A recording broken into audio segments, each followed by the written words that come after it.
So welcome है एपियंस and अभी हम पढ़ रहे हैं मैग्नेटोस्टैटिक। अब देखो मैग्नेटोस्टैटिक है, उसमें लास्ट में हमने पढ़ा है कि एम्पियर्स लॉ है वो किस तरह से आपको अप्लाई करना है। अब देखो यहाँ पे बात करते हैं पहले हम कि सपोज एक मूविंग प्लेन दिया गया है, मूविंग प्लेन। सपोज यहाँ पे ये हमारी एक्सिस है, ये है एक्स, ये वाई और ये है जेड। सो ये हमारा कोऑर्डिनेट सिस्टम हो गया। अब यहाँ पे ये प्रॉब्लम है, उसमें क्या दिया गया है, एक प्लेन दिया गया है जो कि एक्स वाई प्लेन में है।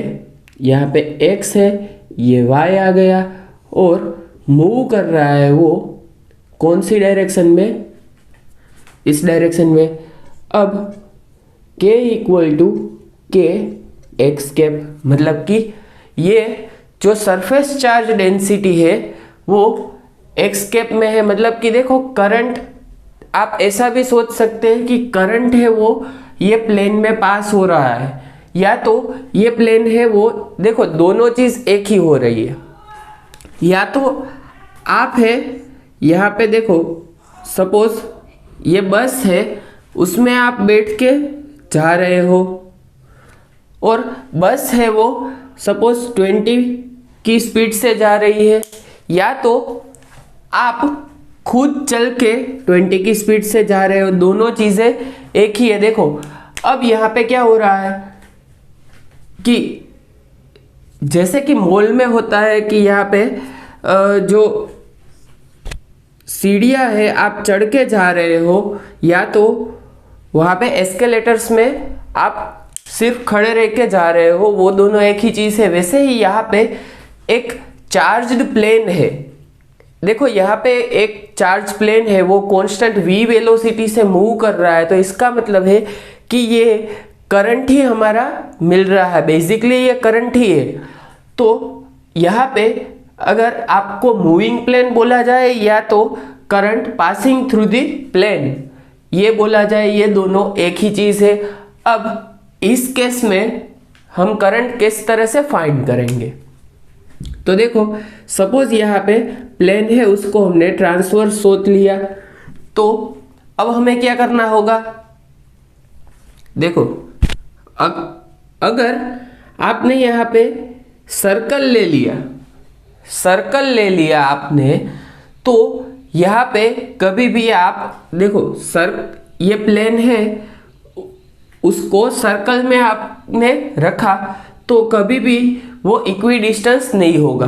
तो हम क्या करेंगे, प्लेन है तो यहाँ पे सपोज हम इमेजिनरी स्क्वायर है वो सोच लेते हैं।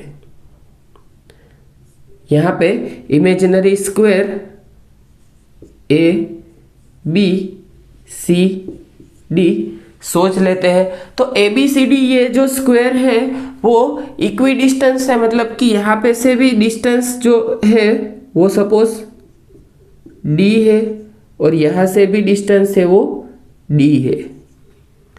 तो इसीलिए हम यहाँ पे स्क्वायर की जियोमेट्री का यूज कर रहे हैं। तो अब देखो पहले तो हमें integration B dot d l equal to mu zero I enclose ये लिखना है। अब म्यू ज़ीरो आई एनक्लोज्ड, अब देखो आई एनक्लोज करंट है वो अगर हमें फाइंड करना है, करंट आई अगर हमें फाइंड करना होगा तो हम क्या करेंगे कि यहाँ पे जो सरफेस चार्ज डेंसिटी है उसका यूज करके हमने लास्ट में जो इक्वेशन लिखा था, ओके, सरफेस चार्ज डेंसिटी का यूज करके इक्वेशन लिखा था वो हम यहाँ पे यूज कर देंगे डायरेक्टली। सो के डॉट डी एल क्लियर। यहाँ पे आई इक्वल टू क्या होगा, surface charge density dot d L. तो यहाँ पे देखो करंट आई एनक्लोज है वो आपका क्या आ जाएगा, देखो के एल यहाँ से आपको मिल रहा है, ये आपका आई एनक्लोज आ गया। अब हमें क्या करना है, देखो मैग्नेटिक फील्ड यहाँ पे फाइंड करना है। देखो वायर अगर है, ये वायर जा रहा है तो वायर की डायरेक्शन में थंब रख के फिंगर्स कर्ल करेंगे तो मैग्नेटिक फील्ड है वो इस तरह से यहाँ पे एंटी क्लॉकवाइज आपको मिलेगा अगर current out of the screen है तो। अगर करंट है वो अंदर जा रहा है बोर्ड के प्लेन में तो क्या मिल जाएगा, आपकी साइड से देखें अगर तो क्लॉकवाइज मिल जाएगा, करंट है वो इस तरह से। तो यहाँ पे देखो मैग्नेटिक फील्ड है, अगर करंट यहाँ पे प्लेन में पास हो रहा है तो किस तरह से करना है, वहां पे मैग्नेटिक फील्ड है वो कर्ल करता हुआ नहीं मिलेगा। यहाँ पे मैग्नेटिक फील्ड किस तरह से फाइंड करना है, अगर ये प्लेन है तो आपको प्लेन मूव कर रहा है या तो करंट उसमें जा रहा है उसी डायरेक्शन में आपको थंब रखना है और फिंगर से वो यहाँ पे स्ट्रेट रखनी है, तो यही डायरेक्शन है वो आपके मैग्नेटिक फील्ड की आ जाएगी। तो यहाँ पे देखो अपवर्ड साइड और डाउनवर्ड साइड दोनों डायरेक्शन है वो डिफरेंट आएगी। अब देखो ऊपर से मैं यहाँ पे हाथ रखूंगा, देखो यहाँ से इस तरह से अभी हम देखते हैं तो ये है एक्स डायरेक्शन में मूव कर रहा है, तो यहाँ पे थंब रखा है एक्स डायरेक्शन में और फिंगर्स रखी है मैंने स्ट्रेट। तो वाई डायरेक्शन मतलब कि यहाँ पे देखो एक्स डायरेक्शन में यहाँ पे हाथ रखेंगे तो माइनस वाई में हमारा मैग्नेटिक फील्ड मिल रहा है। देखो यहाँ पे थंब रखेंगे तो माइनस वाई आ जाएगा, माइनस वाई। क्लियर, समझ रहे हैं आप ये क्या मैं बता रहा हूं मैग्नेटिक फील्ड के बारे में। अगर आपके प्लेन में यहाँ पे यही प्लेन ले रहा हूं और सपोज यहाँ पे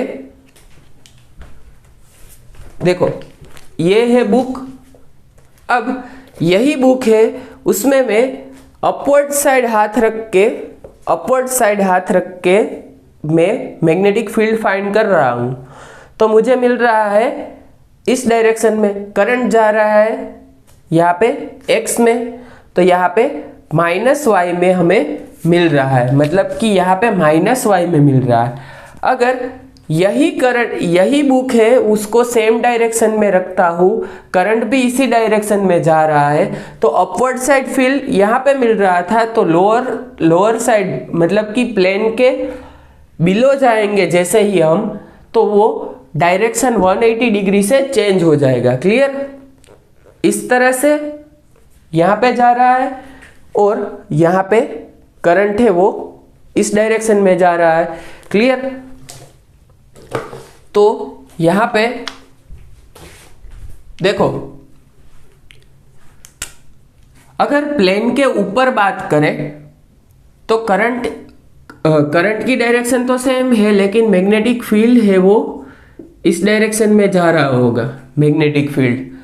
ओके, और यहाँ पे देखो प्लेन है उसके नीचे बात करें अगर हम तो यहाँ पे मैग्नेटिक फील्ड है वो इस डायरेक्शन में जा रहा होगा। क्लियर, तो यहां से अभी हमें क्या करना है, B dot d l find करना है। तो देखो close line integral B dot d l इसको अगर फाइंड करना है तो देखो हमें 4 डिफरेंट सेगमेंट का पहले कैलकुलेट करना होगा B dot d l. So यहाँ पे देखो A B dot d l plus, अब यहां से ये रिमूव कर रहा हूं, बाद में यहां पे ड्रॉ कर लेंगे, integration B C B dot d l plus integration C D B dot d l plus integration D A B dot d l. अब देखो बी डॉट डी एल है तो जब कभी भी बी मैग्नेटिक फील्ड बी और जो length element है उसमें 90 डिग्री का एंगल आ जाएगा। मतलब कि देखो यहाँ पे ए बी की बात कर रहे हैं तो ए बी है, उसमें बी सेम ही डायरेक्शन में है तो यहाँ से डायरेक्टली बी एल मिल जाएगा। अब बी सी की बात कर रहे हैं तो ये लाइन है वो अपवर्ड साइड है, वर्टिकल है, और फील्ड है वो हॉरिजॉन्टल जा रहा है। तो इसका मतलब है कि देखो अपवर्ड साइड है, फील्ड इस डायरेक्शन में है, और डाउनवर्ड साइड है, फील्ड इस डायरेक्शन में है। तो यहाँ पे देखो जीरो मिल जाएगा क्योंकि B dot d l dot product है, उसमें अगर बी और एल के बीच में 90 डिग्री का एंगल है तो वो जीरो हो जाएगा। तो यहाँ से ये जीरो आ जाएगा, ये भी जीरो मिल जाएगा दोनों लाइन के लिए, और यहाँ से बी एल आ जाएगा। तो यहाँ से 2BL आ जाएगा। तो इंटीग्रेशन क्या आ गया हमारा, B dot d l equal to 2BL। तो अब हमें क्या करना है, देखो integration B dot d l equal to mu zero times I enclose. तो यहाँ से 2BL equal to mu zero K L. तो यहाँ से B equal to mu zero K by 2। अब म्यू ज़ीरो के बाई 2 आपको मिल गया। अब यहाँ से आगे चलते हैं, डायरेक्शन की बात करते हैं। तो B equal to mu zero K by 2, और यहाँ पे भी है suppose mu zero K by 2। अब यहाँ पे देखो z इक्वल टू 0 है, उससे ज़्यादा अपवर्ड साइड की बात करेंगे तो xy प्लेन के अपवर्ड साइड बात कर रहे हैं अभी हम, तो क्या आ जाएगा, माइनस y कैप डायरेक्शन मिल जाएगा for z is greater than 0। इसका मतलब क्या है, देखो कि z है उसमें कुछ वैल्यू यहाँ पे 1 2 या 5 पुट कर दिया तो वो अपवर्ड साइड है xy प्लेन से। सो xy प्लेन के ऊपर के साइड में बात करेंगे तो यहाँ पे देखो मैंने बोला था कि xy प्लेन है, यहाँ पे x है, यहाँ पे y है, स्ट्रेट ही ड्रॉ कर रहे हैं अभी हम। सपोज ये x है, ये y है, और इस डायरेक्शन में ये करंट फ्लो हो रहा है या तो मोशन कर रहा है। तो x डायरेक्शन है, देखो x डायरेक्शन है, उसमें थंब रखेंगे तो वो माइनस y में जा रहा है for z is greater than 0। मतलब कि ये प्लेन है उसके ऊपर से बात कर रहे हैं अभी हम, ऊपर की डायरेक्शन से। अगर प्लेन है उसके नीचे डायरेक्शन में बात करेंगे, नीचे की डायरेक्शन में, तो ये प्लेन है, सपोज बोर्ड के पीछे से आप यहाँ पे हाथ रखेंगे तो इस डायरेक्शन में आ जाएगा थंब, और फील्ड है वो y डायरेक्शन में आ जाएगा। क्लियर? तो यहाँ से फील्ड है वो प्लस y में होगा for z is less than 0। Clear? देखो xy प्लेन है उसमें यहाँ पे ये ड्रॉ कर रहे हैं अभी हम, तो ऊपर की साइड हाथ रखेंगे जब तो माइनस y में जा रहा है फील्ड, और ये प्लेन है उसमें z अगर लेस देन 0 है तो नीचे की डायरेक्शन से हाथ रखेंगे तो पॉजिटिव y में आ जाएगा। तो कभी भी ये क्वेश्चंस है वो डायरेक्टली डायरेक्शन से ही सोल्व होगा, और कई सारे EMT के क्वेश्चंस है वो डायरेक्शन से सोल्व होगा। इसीलिए मैं यहाँ पे टाइम आपका मतलब लेक्चर में टाइम वेस्ट करके भी मैं डायरेक्शन के बारे में आपको ज़्यादा बता रहा हूँ कि आपको किस डायरेक्शन में थंब रखना है, किस डायरेक्शन में फिंगर्स कर्ल करनी है। तो डायरेक्शन है उसका बहुत ही ज़्यादा इंपॉर्टेंस है, क्योंकि कभी भी आप EMT के क्वेश्चंस देख लेना कि उसमें एक्स कैप दिया गया है तो माइनस एक्स कैप भी दिया गया होगा, वाई कैप दिया गया है तो माइनस वाई कैप भी दिया जाएगा, वैसे ही जेड कैप दिया गया है तो माइनस जेड कैप भी दिया जाएगा, थीटा कैप दिया गया है तो माइनस थीटा कैप भी दिया जाएगा। सो अब आपने कभी भी मिस्टेक कर दी तो आप है वो डायरेक्टली क्वेश्चन गलत कर देंगे। अब दूसरी बात, एक और चीज यहाँ पे मिस्टेक की बात हो ही है तो यहाँ पे बता रहा हूं कि अगर यहाँ पे एक इलेक्ट्रॉन है वो एक्स डायरेक्शन में मोशन कर रहा है, इलेक्ट्रॉन से उसका मोशन हो रहा है एक्स डायरेक्शन में, तो यहाँ पे इस पॉइंट पे मैग्नेटिक फील्ड की डायरेक्शन क्या होगी। अब देखो जनरली हम क्या करते हैं कि करंट फ्लो हो रहा है इस डायरेक्शन में और फिंगर्स कर रहते हैं तो यहाँ से बाहर आता हुआ मैग्नेटिक फील्ड हम ड्रॉ कर लेते हैं, लेकिन ये है वो गलत है क्योंकि यहाँ पे इलेक्ट्रॉन की बात हो रही है, इलेक्ट्रॉन की बात हो रही है तो करंट, इलेक्ट्रॉन इस डायरेक्शन में जा रहा है तो इसका मतलब है करंट उसके ऑपोजिट डायरेक्शन में जाएगा, तो यहाँ पे मैग्नेटिक फील्ड है वो अंदर की साइड जाता हुआ मिलेगा। क्लियर? या तो आप इस तरह से अभी ट्रीट करो कि जो पॉजिटिव चार्ज है उसके लिए राइट हैंड और नेगेटिव चार्ज है उसके लिए लेफ्ट हैंड। ये देखो ऐसा कहीं पे लिखा नहीं होगा, ये मेरा बनाया हुआ है क्योंकि मुझे थोड़ी वो प्रॉब्लम हो रही थी जब मैं सीख रहा था तब, तो मैंने सोचा कि इसका कुछ सॉल्यूशन किया जाए। तो अगर इलेक्ट्रॉन यहाँ पे कहीं पे भी है तो आपको लेफ्ट हैंड यूज करना है, तो लेफ्ट हैंड आप यूज करेंगे तो हमें पता चल जाएगा कि यहाँ पे फिंगर्स डायरेक्टली अंदर की साइड जा रहे हैं। राइट हैंड यूज करेंगे तो फिंगर्स बाहर आ जाएंगे, लेकिन इलेक्ट्रॉन है तो हम लेफ्ट हैंड यूज कर लेंगे। तो इलेक्ट्रॉन के लिए, नेगेटिव चार्ज के लिए लेफ्ट हैंड यूज करो और पॉजिटिव चार्ज के लिए राइट हैंड यूज करो, या तो आप ऐसा एक्सेप्ट करो कि जो डायरेक्शन है वो आपने फाइंड की है उससे इन्वर्ट या ऑपोजिट डायरेक्शन आपको लिखनी है। आप दोनों में से कोई भी ऑप्शन है वो चूज कर सकते हैं। तो अब देखो यहाँ पे बात करते हैं magnetic field at the of the toroid. अब मैग्नेटिक फील्ड ऑफ टोरॉइड की बात कर रहे हैं अभी हम, तो टोरॉइड क्या है वो हमें पता होना चाहिए। अगर टोरॉइड ही नहीं पता है तो मैग्नेटिक फील्ड है वो क्यों निकाले, कैसे निकाले। क्लियर? तो बात करते हैं टोरॉइड। तो टोरॉइड है वो बेसिकली किसे कहते हैं, आपका ये जो सोलेनॉइड है, इस तरह का जो सोलेनॉइड है उसे आपको घुमा के, ये एंड को घुमा के इस एंड से जोड़ देना है। तो इसकी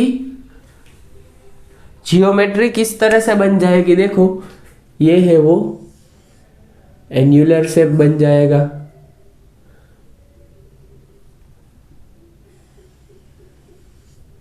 यहां से ये इसी को ही टोरॉइड कहते हैं।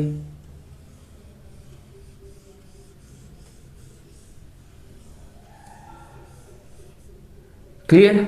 इसी को टोरॉइड कहते हैं। सो टोरॉइड है वो बेसिकली क्या है कि सोलेनॉइड है उसके दो एंड आपने जोड़ दिए हैं। अब इसका मतलब है कि ये इनफाइनाइट सोलेनॉइड हो गया।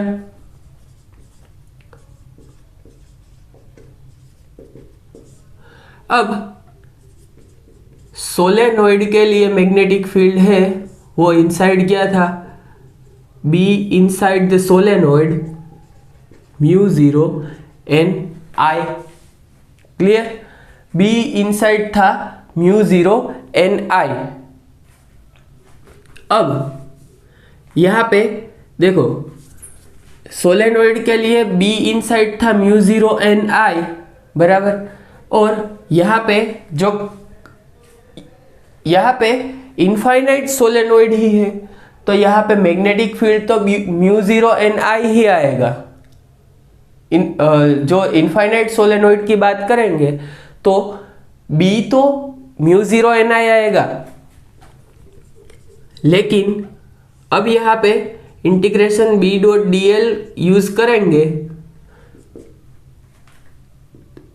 और यहाँ पे mu zero I enclose. Clear? तो यहाँ पे अगर सेंटर में बात करेंगे तो यहाँ पे कहीं पे करंट एनक्लोज नहीं हो रहा है। क्लियर? यहाँ पे बात करेंगे तो कहीं पे करंट एनक्लोज नहीं हो रहा है। तो हम कौन से रीजियन में बात करेंगे? इस रीजियन की बात करेंगे जहाँ पे करंट एनक्लोज हो रहा है। अगर करंट एनक्लोज नहीं हो रहा है, अब करंट है वो एक सर्कल है, सपोज एक सर्कल हो रहा है वायर का, उसमें आई एनक्लोज हो रहा है। तो अब यहां पे suppose n number of turns है,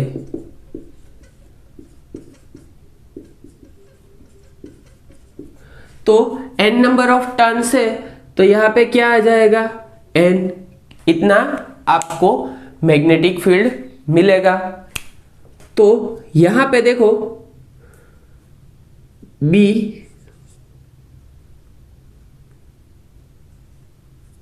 बी डॉट डी एल, तो यहां से देखो बी डॉट डी एस हमें लिखना होगा, इतना मैग्नेटिक फील्ड आपको मिलेगा।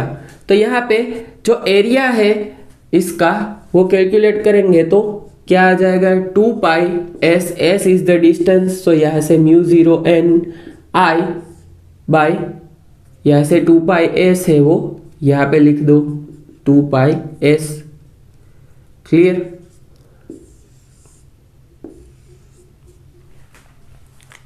तो यहाँ पे अगर B equal to mu zero n I 2 pi s है, तो यहाँ पे देखो S is equal to, S is in between क्या होगा? R1 और R2 के बीच में होगा। R1 R2, R1 है वो ये रेडियस है और R2 है वो आउटर रेडियस है। क्लियर?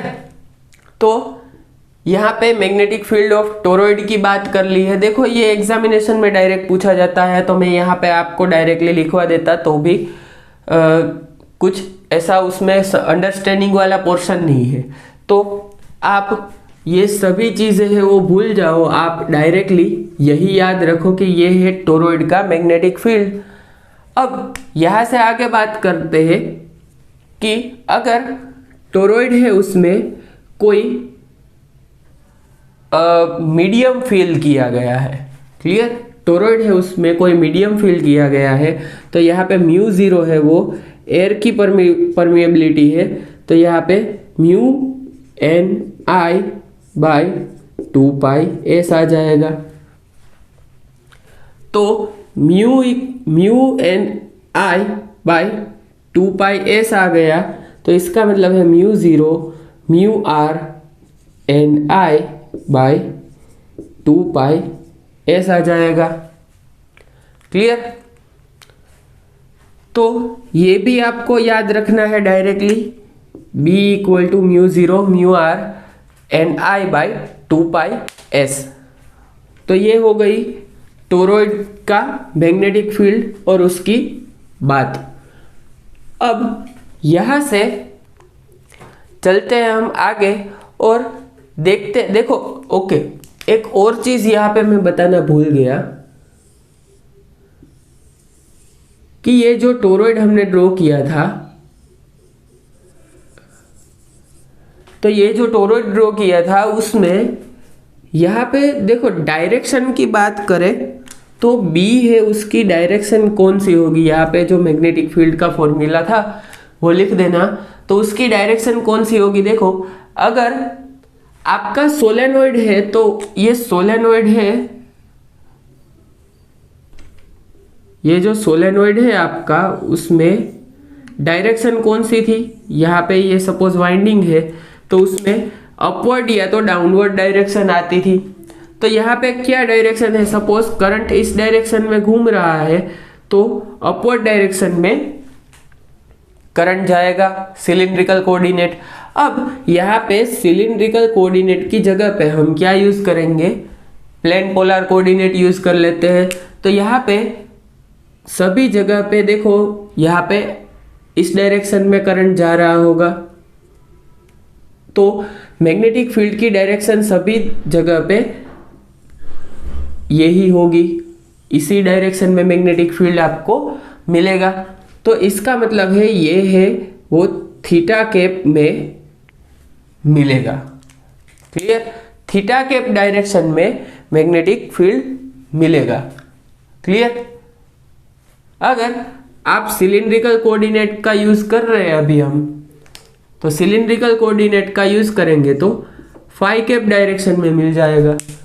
क्लियर, क्योंकि ये है z, ये है s और ये है फाई, तो यहाँ पे सिलिंड्रिकल कोऑर्डिनेट का यूज करते हैं तो फाई कैप डायरेक्शन में मैग्नेटिक फील्ड मिल जाएगा। तो यहाँ पे डायरेक्शन भी आपको याद रखनी है, डायरेक्शन नहीं भूलनी है।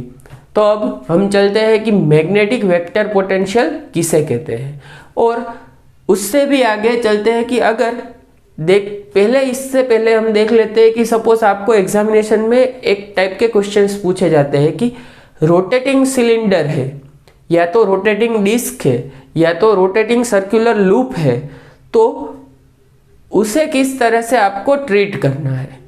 क्लियर, सो देखो यहाँ पे अभी हम पढ़ रहे हैं कि रोटेटिंग सिलेंडर है, रोटेटिंग स्फेरिकल शेल है, या तो रोटेटिंग रिंग है, उसका मैग्नेटिक फील्ड किस तरह से रिप्रेजेंट किया जाता है। तो यहाँ पे देखो मैंने तीनों के डायरेक्टली मैग्नेटिक फील्ड ही लिख दिए हैं कि B equal to mu 0 sigma omega r. अब यहाँ पे भी देखो 2/3 म्यू 0 सिग्मा ओमेगा आर है, यहाँ पे क्या है म्यू 0 लेमड़ा ओमेगा बाई 2। तो पहले यहाँ पे देखो कि सिग्मा है, सिग्मा वो क्या है कि सरफेस चार्ज डेंसिटी होता है। ओके, सरफेस चार्ज होता है, सिग्मा है वो सपोज सरफेस चार्ज है। अब यहाँ पे देखो ये है सरफेस करंट बता रहा है, यहाँ पे ये है सरफेस चार्ज बता रहा है। सिग्मा है वो सरफेस चार्ज डेंसिटी है, और K है वो है सरफेस करंट डेंसिटी।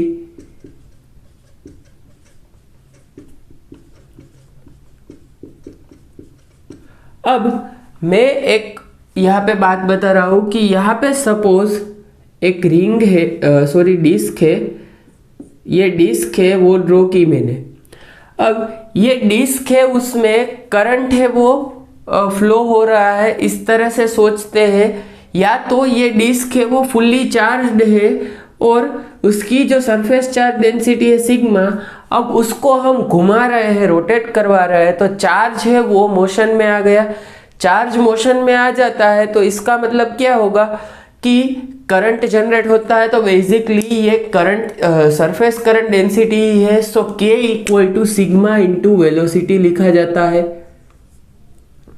अब सर्कुलर मोशन है, उसमें पता है V equal to r omega लिखा जाता है।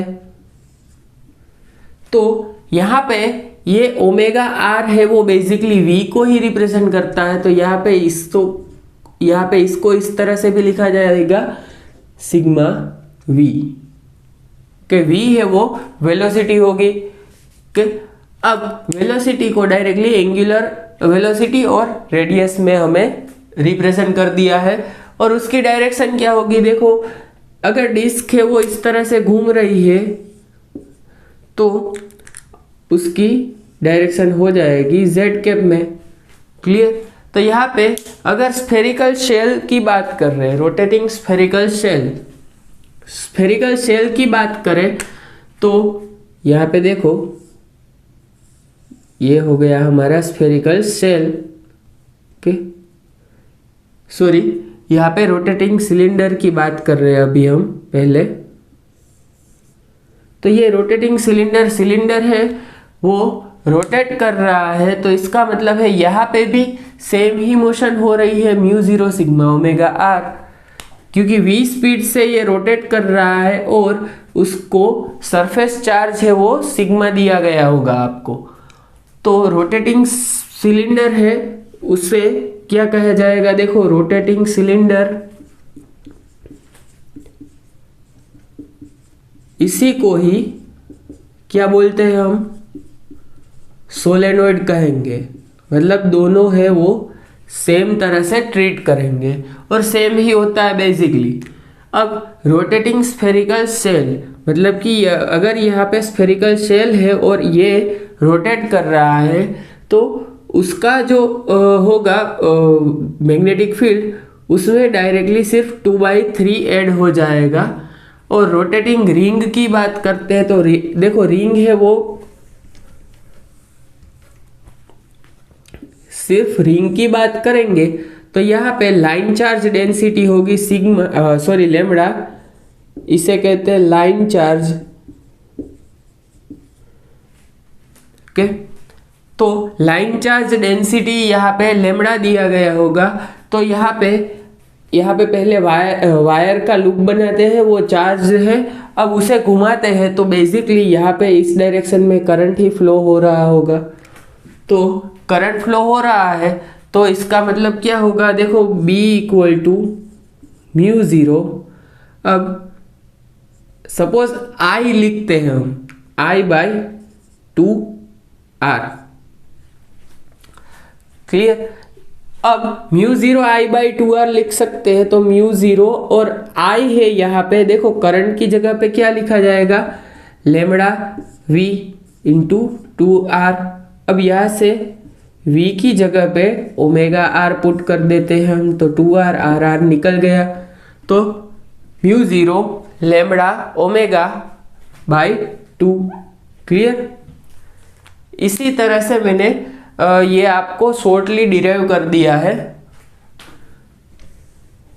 इसका बेसिक फिजिकल सिग्निफिकेंस समझना था कि आपको करंट है वही दिया जाता है इनडायरेक्टली। देखो चार्ज है उसको मोशन में लाना ही, उसे ही करंट कहते हैं, चार्ज की मोशन को ही करंट कहा जाता है। अब बात करते हैं divergence of magnetic field.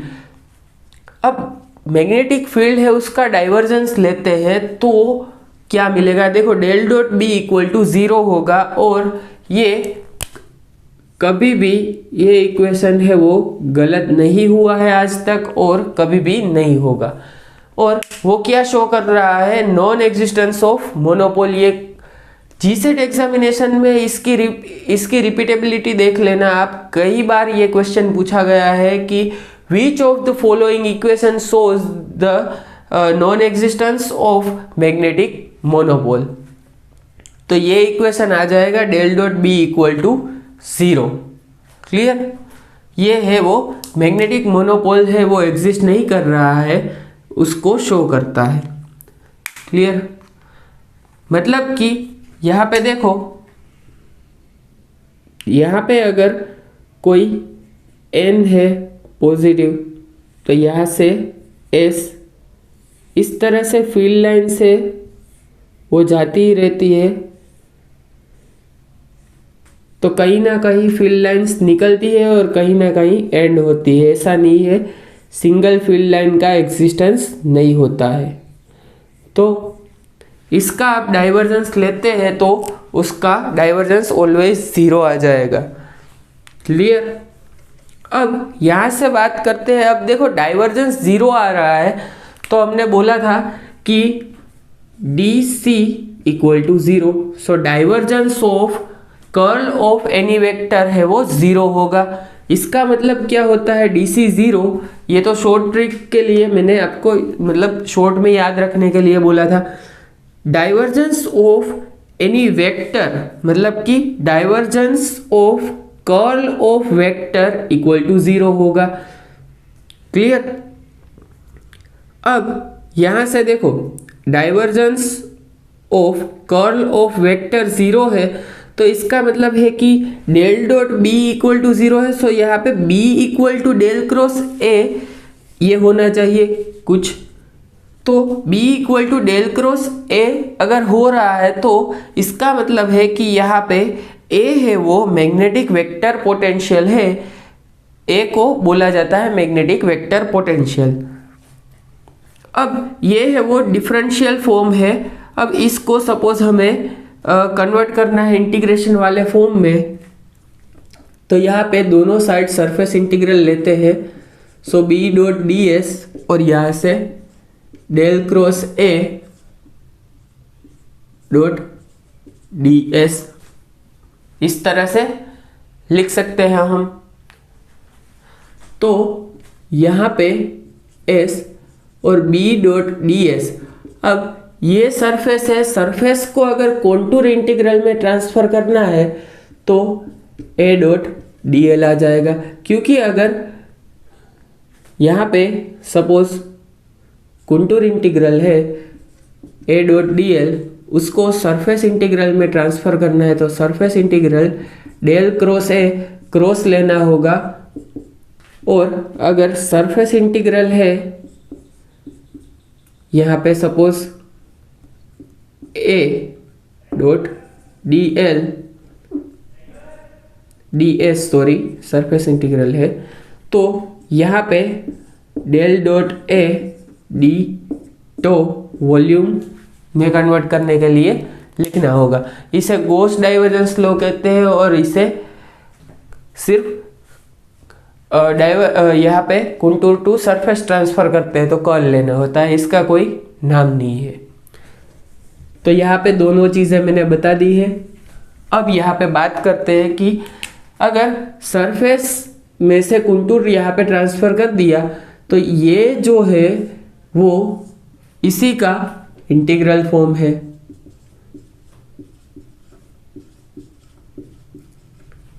Integral form यहाँ पे मैंने बता दिया है। अब यहाँ पे एक और इक्वेशन हमें पता है, del cross b equal to है mu zero j, Maxwell's equation. अब del cross b equal to mu zero j है तो इसका मतलब है कि अगर हमें वेक्टर पोटेंशियल यहाँ पे अगर लिखे तो डेल क्रॉस ए आ जाएगा और यहाँ से म्यू ज़ीरो जे। तो डेल क्रॉस ए अगर हमें लिखना है तो यहाँ पे देखो ये क्या है,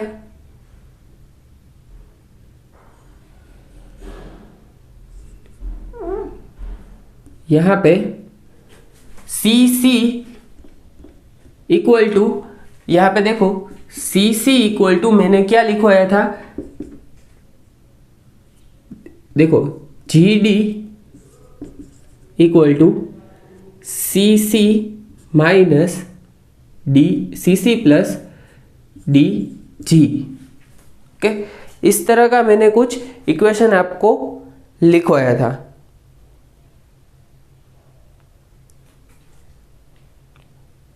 ओके,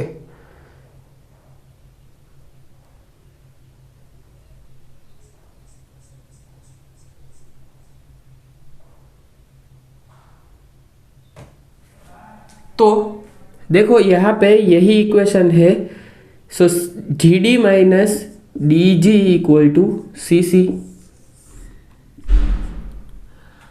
अब यहाँ से अगर हम बात करें कि यहाँ पे कर्ल है दोनों का, तो पहले हम क्या करेंगे, gradient of divergence of A minus divergence of gradient of A equal to mu zero J. Clear? इस तरह से अगर हम लिख सकते हैं तो यहाँ पे ये क्वांटिटी है वो ज़ीरो हो जाएगी। अब यहाँ पे डेल डॉट डेल ए को लिख सकते हैं डेल स्क्वायर ए, तो यहाँ पे म्यू ज़ीरो जे, और यहाँ से del square a equal to minus of mu zero j. देखो कहीं पे वेक्टर की साइन यहाँ पे छूट गई है तो आपको अपने तरीके से कर लेना है। तो del square a equal to minus mu zero j, इसको हम यूज़ करेंगे फॉर प्रॉब्लम सॉल्विंग। और इसको भी हम यूज करेंगे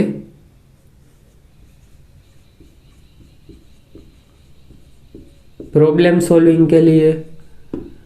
अब प्रॉब्लम से वो किस तरह से पूछे जाते हैं, बेसिकली कि आपको बोला जाता है कि अगर